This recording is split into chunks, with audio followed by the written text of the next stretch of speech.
अरे नाही ना मात्र तो 4 तास झालं रे गाडी चालवतो मी वैतागलो गाडी चालू कुठं आहे कुठं तू कुठं आहे घालतोय म्हणजे अरे मी पण 4 तास झालं इथं थांबलोय. कुठे आहे तू? अरे मी इथं ते काहीतरी इंग्लिश नाव आहे हॉटेलचं काय माहित ना मला.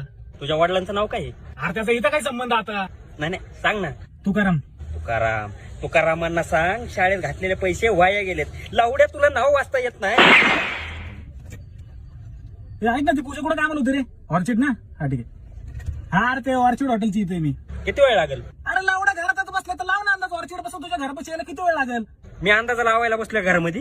अरे मोबाईल काय गांडीत घालायला घेतलाय का मॅप उघडून टाक लोकेशन तिथं. पुढे अक्कल मला असती तर मी इंजिनिअरिंगला ऍडमिशन कशाला घेतलं असतं. बरं ऐक ना मला तुझ्या वडिलांचं नाव काय रे. तसं नाव संतोष आहे पण लाड्यांनी सगळे त्यांना बंडू भाऊ म्हणतात. त्यांना बी सांग बंडू भाऊला की त्यांचे पैसे नुसते वाया गेले पोरग बी येड झाऊ निघलंय त्यांचं. बघा कोण बोलतंय.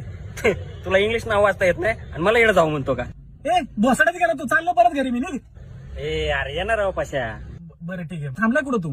मी होय मी बी इथंच थांबलोय. काहीतरी इंग्लिश मध्ये नाव लिहिलंय हॉटेलचं वाचता येईना. अरे माधरच्या ठेव. पाशा हॅलो.